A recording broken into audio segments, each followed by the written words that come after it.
kita muliakan bersama ketua kita Musola Al-Falah Kakanda Ustaz Muhammad Hussein serta istri, yang kita muliakan ketua RW 0012 005 Ustaz Yahya Hidayat, yang kita hormati bersama kawan, sahabat, teman, guru Ustaz Sarjiman Subhanallah, para asatidzah yang Allah muliakan semua.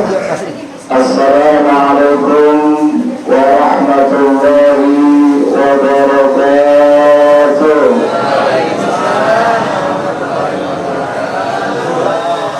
Yang jawab salam, saya doakan tahun ini bisa berangkat haji dan umrah. Anak-anaknya anak yang soleh dan solehah, rezekinya Allah kasih banyak dan barokah, utang-utangnya Allah lunaskan, jalan-jalan ke Monas, jalan-jalan ke Monas, jangan lupa ajak anak-anak. Tadi yang jawab amin paling keras, itu utangnya paling banyak.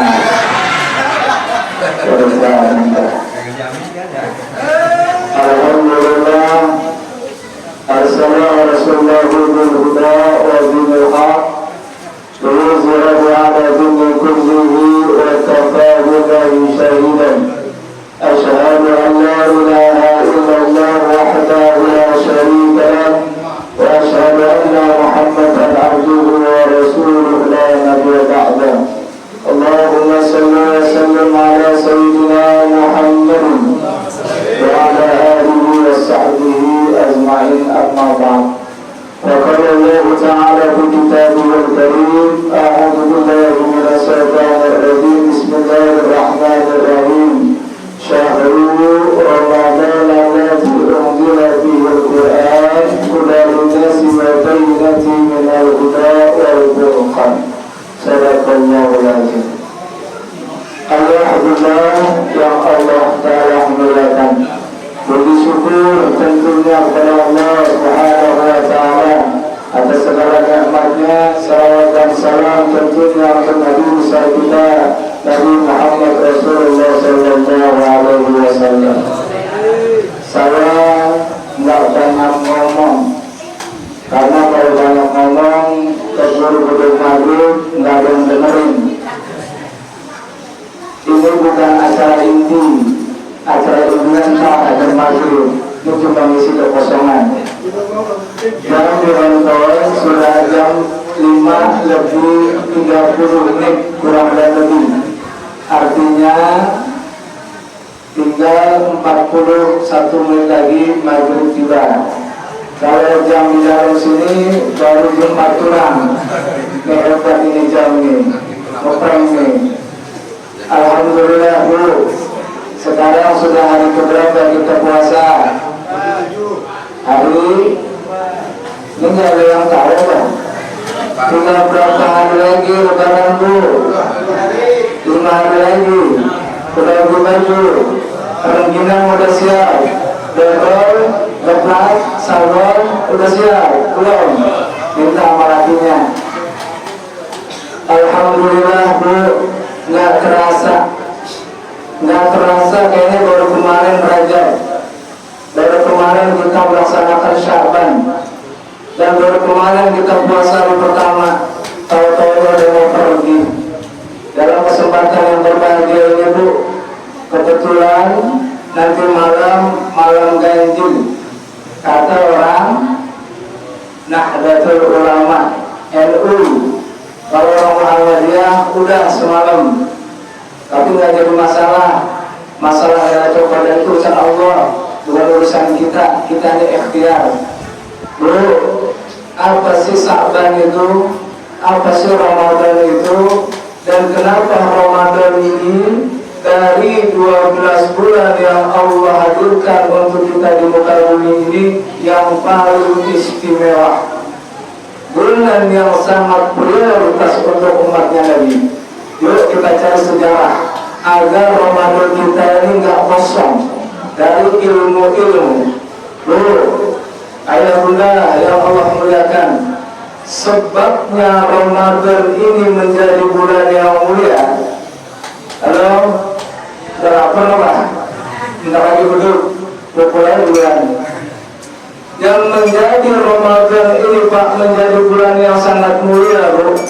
Ternyata setelah kita telusuri dari kalam-kalamnya Imam Syafi'i rahimahumullah, Ramadan itu telah turun suhudnya Nabi Allah Ibrahim. Suhudnya Nabi Allah Ibrahim Allah turunkan di awal bulan Ramadan. Kapan masaknya Nabi Allah Ibrahim? Setelah suhudnya Nabi Allah Ibrahim turun 700 kemudian Pak Bro, turunlah kitab Zabur. Misalnya ada ngebut ngomongnya ini, ada takut punya waktu. 700 tahun setelah suhudnya Ibrahim turunlah Zabur, 700 tahun jaraknya. Setelah Zabur Allah turunkan Taurat, itu jaraknya 500 tahun. Setelah Taurat Allah turunkan, itu masih di bulan Ramadan, Pak. Zabur itu di hari ke-6 bulan Ramadan. Taurat itu di hari ke-12 bulan Ramadan. Dan setelah Taurat Allah turunkan Injil. Injil ini Allah turunkan pun di dalam bulan Ramadan di hari ke-18. Jarak antara Taurat dengan Injil itu 1200 tahun. Bayangin Bu, bayangin kalau kita keroncongan punya keruk-keruk. Setelah Allah turunkan Injil Pak, Allah ini sengaja menurunkan kitabnya Nabi Muhammad belakangan, tapi kenabian ruhnya awal. Sebelum ada Lauhul Mahfuz, sebelum ada kalam, sebelum ada dunia ini, sebelum ada malaikat, sebelum ada para nabi dan rasul, roh dan nurnya Nabi Muhammad diciptakan lebih terdahulu. Tapi Al-Quran sengaja Allah ciptakan paling belakangan, tujuannya untuk menyempurnakan daripada kitab-kitab yang lain. Kapan itu Allah turunkan Al-Quran? Ada yang tahu? Halo? Ada yang tahu? Kalau ada yang tahu saya kasih 200.000. Serius saya. Kalau bisa jawab minta masa usia. Al-Quran Allah turunkan itu pada hari ke-27 di bulan Ramadan. Dan Al-Quran menurut Imam As-Suyuti selalu diturunkan pada malam Lailatul Qadar. Enggak pernah di hari bulan, enggak pernah di hari-hari Ramadan yang lain, selalu di malam Lailatul Qadar. Makanya orang pada ngejar nih malam Lailatul Qadar nih. 83 tahun, siapa yang punya umur 83 tahun? Ada sini 83 tahun? Ada? Engkau, 83 tahun tadi? 83 tahun, subhanallah, perjalanan yang sangat panjang. Tapi ketika kita ketemu malam Lailatul Qadar, berarti kita sudah mendapatkan pahala laksana beribadah selama 83 tahun. Imam Syafi'i rahimahullah, halo, saya ngomong sama bosnya, saya pulang nih. Ini penting ini, penting. Imam Syafi'i rahimahullah tadinya setelah Allah turunkan Al-Quran ini biasa-biasa saja. Di abad ke-7 turunnya Al-Quran dari Lauhul Mahfuz sampai Baitul Izzah. Ada yang tahu Baitul Izzah? Baitul Izzah, kalau kita keluar dari musola sini, kita ngelongok ke atas langit, itu ada yang berwarna putih. Apa Bu? Awan, betul. Itu bukan Baitul Izzah, tapi Baitul Izzah itu ada hamparan yang berwarna biru di sutra yang namanya Baitul Izzah. Al-Quran seluruhnya Allah turunkan dengan wasilah malaikat Jibril alaihi salam. Kapan sampai ke Nabi Muhammad? Selama 23 tahun berangsur-angsur sesuai dengan momentum dan kebutuhan pada saat itu. Tuh kata Imam Syafi'i. Dan hebatnya lagi Bu, ini Al-Quran hebat banget Al-Quran. Imam Syafi'i Dia menggali keistimewaan Al-Quran. Ternyata Al-Quran itu dan semenjak Allah turunkan dipegang sama Nabi Muhammad SAW sampai detik ini tidak sedikit pun berubah huruf, titik, takdir, tasdid, sukun dan lain sebagainya. Bahkan juznya pun 30. Dia Al-Quran memiliki 30 juz. Al-Quran tidak lebih 29 atau 31, tidak, 30 juz. Imam Syafi'i berbicara. Setelah diteliti lagi sama Imam Syafi'i, itu Al-Quran memiliki 114 surat. Betul itu. Dari zaman Nabi sampai sekarang 114 surat. Awalnya Ummul Quran, surat Al-Fatihah ditutup dengan surat An-Nas. Dan hebatnya lagi Pak, Imam Syafi'i ini Pak, Al-Quran itu memiliki berapa ya Bu? 6.666 ayat. Dijelaskan sama Allah, ditukil sama Imam Syafi'i rahimahullah. Ternyata setelah dikaji, diteliti, diinvestigasi seluruh Al-Quran, 1000 ayat itu tentang perintah Allah, 1000 ayat lagi tentang larangan Allah, 1000 ayat lagi tentang ancaman Allah, 1000 ayat lagi tentang janji-janji Allah, 1000 ayat lagi tentang kisah dan teladan, 1000 ayat lagi tentang kebijaksanaan. Tinggal 600-nya, 500-nya itu tentang hukum halal dan haram, 100-nya itu ayat-ayat nasakh dan mansukh, 66 ayatnya itu tentang doa, zikir, istighfar. Itulah Al-Quranul Karim. Subhanallah. Dan bahkan Pak, bukan hanya sampai di situ. Dulu waktu kita kecil nih, sama guru ngaji kita kan, alif nun ain sukun fataan kaf mim sukun domakum anakum. Ternyata huruf yang paling terbanyak di dalam Al-Quran itu kata Imam Syafi'i di dalam kitabnya Al-Um itu adalah huruf alif Pak. Kalau Bapak nggak percaya, cari sendiri, hitung sendiri Al-Quran dalam Al-Quran. Huruf alif Bu tersebar dalam Al-Quran itu sebanyak 48.740 huruf. Dan terbanyak yang terbuat kata Imam Syafi'i itu huruf lam. Totalnya ada 33.950 huruf. Dan yang ketiga huruf mim itu jumlahnya 28.950 huruf. Dari mana Imam Syafi'i ini berani mengatakan demikian? Beliau menarik sumber dari seorang sahabat Syekh Al-Tirmidzi mengatakan, kata baginda Rasul, man qara'a harfan min kitabillahi falahu bihi hasanatun wal hasanatu bi asri amsalha la aqulu alif lam harfun walakin alifun harfun lamun harfun mimun harfun.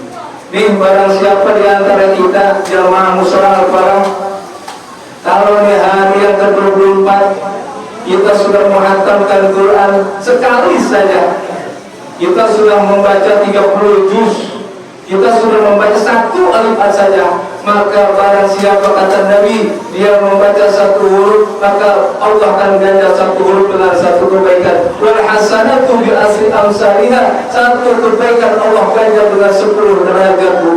La aqulu alif lam harfun, tidaklah ketika kita baca surat Al-Baqarah, Ali Imran itu kan 3 huruf tuh. Alif lam ternyata itu baca huruf tapi 3 huruf. Coba bayangkan Pak, 30 juz sudah kita hatamkan, 114 surat sudah kita selesaikan, 6.666 ayat kita sudah endkan. Berapa seluruh total huruf dalam Al-Quran Pak? Bayangkan Pak. Jadi kalau nggak ada Imam Syafi'i, kita akan buta keistimewaan Al-Quran. Imam Syafi'i menghitung huruf dari huruf dan menjumlahkan seluruhnya. Total seluruh huruf dalam Al-Quran, dari alif sampai dengan hurufnya, seluruhnya totalnya 1.027.000 huruf dalam Al-Quran, huruf hijau yang tersebar. Bayangkan Bu, kalau sampai hari sore ini, di hari ke-24 kita sudah menghatamkan 30 juz, dikalikan dengan 10 kali 1.027.000, berapa pahala yang sudah kita dapat akibat kita baca Al-Quran? 1 juta dikali 27.000 dikalikan 10 kita sudah mendapatkan pahala 10.270.000 pahala sekali kita menghatamkan Al-Quran. Subhanallah. Bayangkan kalau seandainya kita 2 kali hatam, 3 kali hatam, berapa juta pahala yang Allah berikan. Ini karena kemuliaan bulan suci Ramadan. Ada sebuah kisah terakhir, saya yakin mau duduk maghrib nih. Sebuah kisah, sebuah motivasi buat kita. Ya, saya punya seorang guru, tinggal di kota Mesir. Beliau seorang ulama besar. Ini guru, dia berinteraksi dengan warganya, Pak. Ada satu keluarga terdiri dari seorang ayah, istri, dan 1 anak. Ini keluarga tidak pernah baca Al-Quran, Pak. Hobinya sekeluarga membaca Al-Quran. Bahkan dia memiliki prinsip one day one juz, 1 hari 1 juz. Saya tanya sama ibu-ibu, hari ini sudah berapa juz yang dibaca sama ibu-ibu? Halo? Berapa juz? Harus 10 juz dulu ya. Juz mana? Orang Mesir, dia sudah setiap hari membaca Al-Quran 1 hari 1 juz. Bahkan Imam Syafi'i, Pak, Imam Syafi'i dalam 1 hari dia menghatamkan Quran 2 kali. Imam Syafi'i. Dan lebih hebatnya lagi Imam Abu Hanifah. Imam Abu Hanifah dia menghatamkan Quran dalam 1 hari 10 kali. Bayangin, kita 1 hari aja udah pegel, kaki kesemutan, cucu dimanggil-manggil, ongkot takut meletup. Nih manusia zaman sekarang, ibu pengen masuk surga tapi amalnya sedikit, sekali sedekah 2.000, udah gitu diperhatiin lagi, tahu yang lecet. Hebat ini kita, Bu. Ini para ulama itu tidak seperti itu. Ini orang Mesir ini, Pak, hobi baca Al-Quran. Bahkan, Bu, ketika dia masuk usia senja, usia 70 tahun, kan rata-rata manusia itu kalau sudah 70 tahun pasti dia pakai kacamata. Betul, kayak saya, kayak kacamata mirip ini Erlino siapa tahu. Ini hebat, Bu. Ini orang Mesir ini, ayahnya ini khawatir, Pak. Khawatir dia meninggalkan Al-Quran yang semenjak dari bujangan punya bini atu aja bininya kalau banyak repot. Betul, Ustaz. Mau nambah katanya, entah nambah puasa. Ini dia, Pak, semenjak bujangan punya istri 1, punya anak, tidak pernah meninggalkan baca Al-Quran. Dalam 1 bulan orang ini menghatamkan bisa 20-30 kali dalam 1 bulan. Ketika dia di usia masuk 70 tahun, dia khawatir nih. Kalau kita kan khawatir nggak makan, betul. Kita khawatir anak-anak kita nggak jajan, betul. Khawatir kalau dapur nggak punya beras lagi, betul. Tapi ini seorang ayah yang hebat. Dia khawatir dia tidak lagi baca Al-Quran. Ini khawatiran dia nih. Akhirnya apa, Bu? Akhirnya Al-Quran yang selama ini dia baca diambil, dia salin dengan tulisan tangannya sendiri. Ditulis dari surat Fatihah sampai Anas sebanyak 114 surat. Itu tulisannya agak-agak besar, dengan tujuan nanti pada usia tua lansia dia baca lagi tidak menggunakan kacamata. Hebat, Bu. Ini orang ini sebagai motivasi kita, Bu. Hebat banget. 2 tahun dia selesai menulis tulisan Al-Quran, sedikit pun tidak ada yang salah. Setelah ditulis Al-Quran itu, Pak, dia baca selama 1 tahun. Setelah 1 tahun dia baca, dia jatuh sakit, Bu. Bu, halo, Bu, udah. Ini ayah ini jatuh sakit, Pak, di usia 80 tahun. Ketika jatuh sakit, ayah ini berwasiat. Ini hebat lagi, Bu. Kalau orang soleh, wasiatnya cakep-cakep, beda kayak kita, betul. Dia ayah ini berwasiat begini, Bu. wahai istriku dan anakku, apabila nanti ayah tiada, maka kuburkanlah jasad ayah beserta Al-Quran. Saya ulangi, kalau ayah sudah tiada, makamkan ayah satu yang lahat dengan Al-Quran. Ini hebat itu, beda dengan kita. Lagi bapak kita lagi sakaratul maut, nyaru dipanggil, nyaru saya nyaru. Anak lu mana anak lu? Kumpul. Ada bapak mau wasiat. Wasiat bapak kita dulu pak. Apa wasiat bapak kita? Itu ada ruko di samping rumah sama toko, jangan lu jual. Ada tanah barang 100 meter, jangan lu jual. Di wasiat orang tua kita dulu. Emang bapak kalau mati aja pak, jangan wasiat. Oh jangan lu jual. Kenapa? Itu punya Cina. Ada juga repot, jauh. Ini orang Mesir ini hebat. Wasiatnya tidak masalah dunia pak. Wasiatnya tidak masalah harta. Wasiatnya tidak masalah jabatan. Tapi agama yang diwasiatkan. Duhai istriku, duhai anakku, kalau ayah tiada, makamkan ayah satu yang lahat dengan Al-Quran yang ayah tulis. Itu dari negara sama. Ribut banget, apa? Ini wasiat ayahnya. Akhirnya pak, dia wafat, dikuburkan di kota Mesir, satu yang lahat dengan Al-Quran. Setelah hari ke-7, setelah ayah itu meninggal, ini anaknya berangkat haji. Karena kebetulan bulan Zulqa'dah masuk hari raya haji besar atau haji akbar. Setelah anak muda ini haji pak, selesai melaksanakan rukun haji dan sunnah umrah, ini pemuda ini jalan-jalan ke toko, ingin membeli sebuah kenang-kenangan untuk ibunya di Mesir. Setelah dia masuk toko, lalu ini pemuda masuk toko, dia lihat di sebelah kanan toko itu ada etalase, ada Al-Quran. Ini Al-Quran kayaknya tidak asing dari penglihatan matanya. Didekatilah Al-Quran itu pak. Setelah didekatin Al-Quran itu diambil. Setelah diambil Al-Quran itu, pemuda itu berkata sama penjaga toko sekaligus pemilik, hai pemilik toko, engkau dapatkan Al-Quran ini dari mana?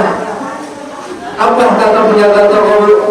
Hai Tuhan, aku dapatkan Al-Quran ini dari penggali kubur. Di mana penggali kuburnya, wahai penjaga toko? Tolong antarkan. Akhirnya singkat cerita, pemilik toko dan pemuda ini untuk menjumpai si penggali kubur. Kebetulan itu ada di kota Madinah, pemakaman Baqi. Jalan mereka berdua ke Madinah, ke TPU, bukan TPU Kampung Tandang atau Jerukul, tapi Baqi ini pak. Ini hebat ini Baqi dulu.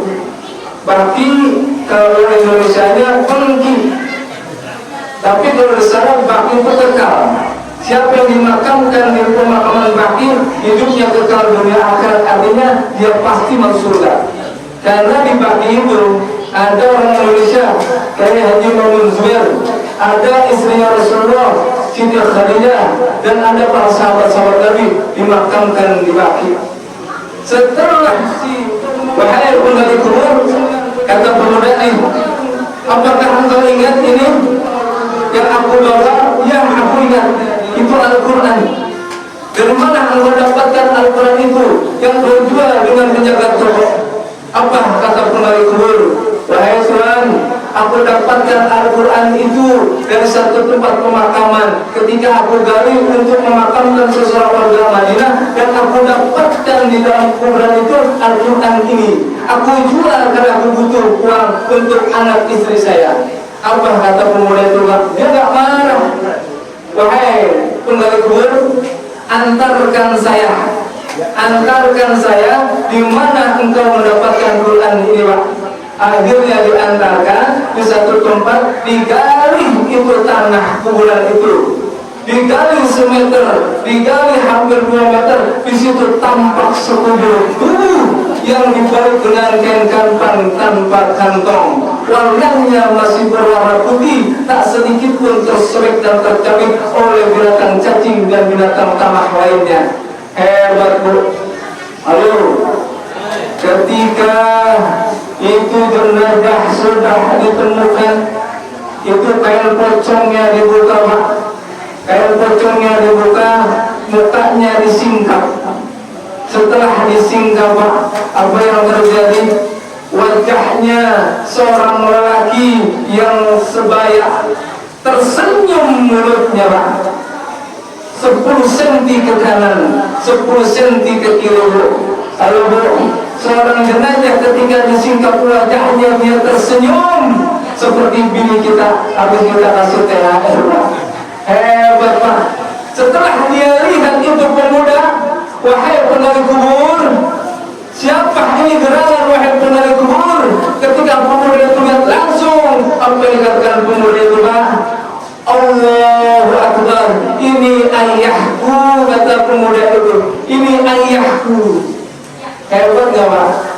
Ini ayahnya.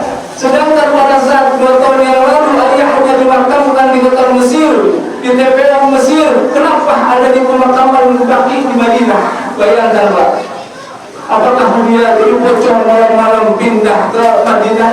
Kan mustahil. Dia bukan gonjol anak, bukan gonjol, tapi seorang manusia yang tak terbau dengan kapan Pak. Ingat kata Nabi, ingat kata Imam Ghazali, beliau mengatakan al-mar'u ma'aman ahabba. Siapa-siapa yang cinta kepada Allah, maka Allah akan satukan dia dengan orang-orang yang Allah cintai. Dia seorang ayah sebelum wafatnya, dia cinta terhadap Al-Quran. Ini Ramadan momentum terbaik untuk kita cinta terhadap Al-Quran. Tidak mesti kita mengatakan ayat Al-Quran, tak mesti. Cukup kita baca dalam satu hari 1 lembar atau 1 juz. Bukti cinta kita. Kalau pengen ibunda disatukan oleh Allah beserta orang-orang yang Allah cintai, dijamin sama Allah. Orang yang dicintai sama Allah pasti dia akan dimasukkan surga Allah Subhanahu wa taala. Berapa menit lagi Nabi? Cinta nggak sama Al-Quran? Sudah berapa kali hatam Quran Bu? 1 kali seumur hidup. Umur 60 tahun. Berarti 1 tahun berapa kali baca selbar malas Bu ya? Hati-hati Bu. Hati-hati. Saya punya guru hafiz Quran, tinggal di Cirebon. Kebetulan saya pesantren di sana. Apa kata beliau Pak? Beliau hafiz Quran, memiliki mata 1000. Ini percaya tidak percaya?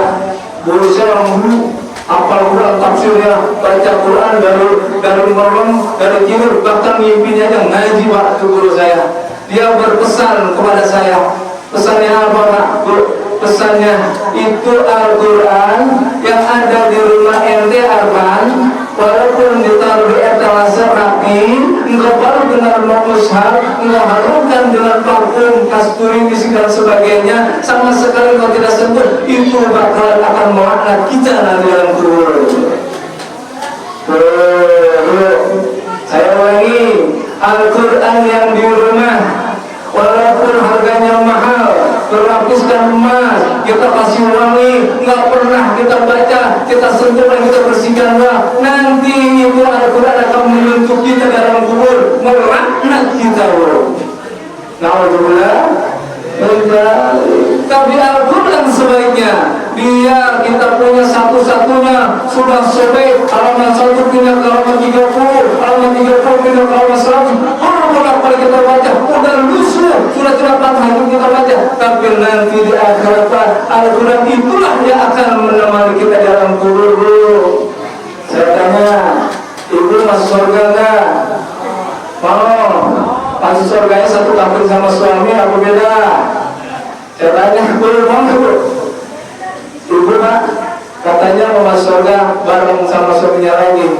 Saya tanya bapak masuk surga mau satu kampung sama istri. Keluarga yang ahli ibadah ini, sholat lima waktu nggak pernah ditinggal, puasa Ramadan nggak pernah batal sekalipun, bahkan puasa sunnah yang lain dikerjakan, bahkan dia hafal Al-Quran. Dia membaca Al-Quran berkali-kali, khatamnya pun tak terhingga. Sedekah dia keluarkan, haji dan umrah saban tahun, ahli dalam ibadah. Ternyata dia dilihat sama Allah menjadi ahli neraka. Allahu Akbar. Orang yang ahli ibadah, orang yang ahli ibadah menjadi ahli neraka. Kenapa? Sebabnya ini seorang suami yang ahli ibadah, yang dicontoh istri dan anak-anaknya. Dia masih punya orang tua satu, ibunya di kampung halamannya. Setahun, 2 tahun sampai 10 tahun ini seorang suami nggak pernah mudik. Dia nggak ngikutin contoh Ustaz Yayat Hidayat, besok mudik hari Senin. Insya Allah. Ini seorang yang ahli ibadah, bu ayah ini nggak pernah menengok bagaimana keadaan ibunya di kampung, Pak. Dia cuma sibuk memikirkan kebahagiaan rumah tangganya. Dia bangunkan rumah yang megah, istrinya diberikan mobil kendaraan yang mewah, anak-anaknya dimasukkan pesantren, semuanya diberikan oleh seorang ayah ini ahli ibadah, ahli ibadah. Tapi Allah menilai dia ahli neraka. Sebab apa? Dia punya ibu di kampung. Bagaimana ibunya tinggal di kampung, Bu? Tahu kan, Bu, orang kampung kalau rumahnya kebocoran, anaknya masa bodoh. Dia tinggal di Jakarta, hidupnya mewah megah, tapi emaknya di kampung, rumahnya bocor. Dia nggak tahu emaknya hari ini makan atau tidak, dia masa bodoh. Dia nggak tahu pakaian emaknya apakah masih bagus atau tidak, dia masa bodoh. Dia nggak tahu emaknya di kampung punya utang atau tidak, dia masa bodoh. Sedangkan ini anak tinggal di Jakarta, kita anggap di Jakarta hidupnya mewah dan megah, ahli ibadah. Tapi dia, kata Allah, adalah penghuni neraka, Pak. Artinya apa?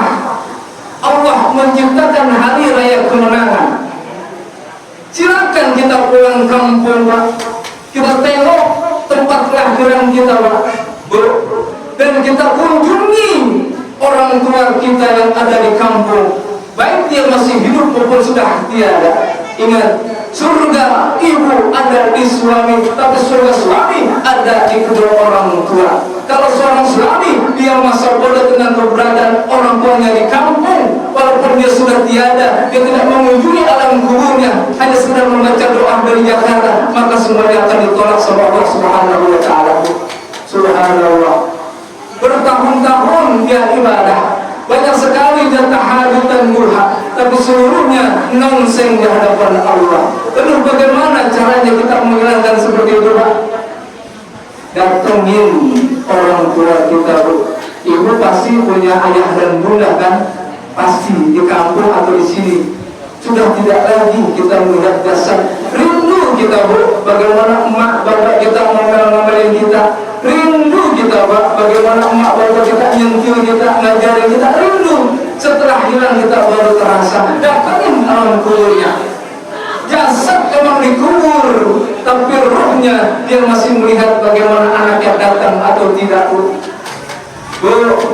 jasad boleh terkubur orang tua kita, sudah tidak terlihat lagi seutuhnya seperti waktu di dunia, tapi ruhnya dia ada di alam kubur, dan ruhnya dia akan pulang ke rumah. Ini Ramadan, Allah bebaskan ruh-ruh manusia yang telah wafat, dia pulang ke rumah. Kalau di rumah bapak ibu nggak ada yang ngaji, dia nangis sepanjang Ramadan di rumah itu. Kalau di rumah bapak ibu ada yang berantem, orang tua kita nangis menjerit, kita nggak tahu. Kalau ada di rumah kita ada anak yatim, kita abaikan, orang tua kita nangis, Bu. Ibu menyimpan harta, ibu menyimpan apapun di rumah, tidak disedekahkan, orang tua kita nangis, Bu. Hati-hati. Amal ibadah kita akan Allah tolak dengan sebab kita tidak perhatian dengan ayah bunda kita. Walaupun sudah tiada, terlebih kalau sudah kau yang masih ada, subhanallah. Keramat yang paling masbur adalah kedua orang tua kita. Datangin mereka besok. Hari ini setelah kita sholat maghrib, minta kerendahan, cium tangannya, kakinya, kalau perlu pipinya dan sebagainya. Karena apa? Ridallah wa ridha walidain wasyukur wa syukur walidain. Allah akan ridha apabila ayah bunda kita ridha. Sebanyak apapun kita sedekah mengeluarkan, sebanyak apapun kita sholat waktu, kalau orang tua kita tidak ridha, ditolak ibadah kita. Hati-hati, janganlah kita merasa bangga dengan amal ibadah kita. Jangan merasa bangga sholat waktu kita sudah hebat. Jangan merasa bangga sedekah kita sudah banyak, tapi ayah bunda kita sedang nangis merintih melihat bagaimana perbuatan anaknya semuanya akan ditolak. Bagaimana caranya kita menjadi orang yang ahli ibadah tapi patuh dan berbakti kepada Allah? Masih banyak